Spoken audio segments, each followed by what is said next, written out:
En este vídeo daré unos consejos para la llegada del perro al hogar. En primer lugar, destinaremos una zona para su cama o jaula.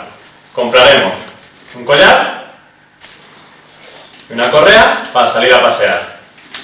No debemos olvidarnos del dispensador de bolsas para recoger sus excrementos.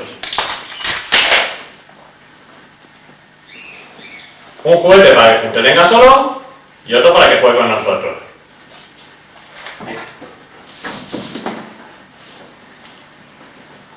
Antes de traer al perro a casa, daremos una vuelta por los alrededores para que empiece a reconocer olores. Tras esto, entraremos, siempre nosotros primero, para empezar con el liderazgo desde el primer momento. El primer día solo se demostrará el camino hacia su cama. En días posteriores le iremos mostrando el resto de la casa.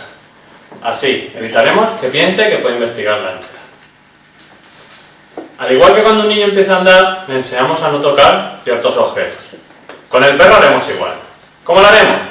Cuando vaya y hace el objeto, le diremos no o bien un ligero toque en el cuello.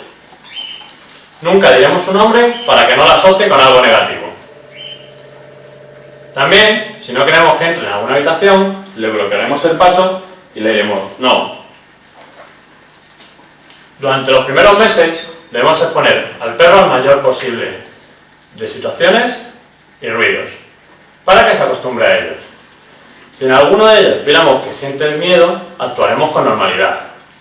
Si tras esto el miedo continuara, en futuros vídeos explicaré posibles soluciones.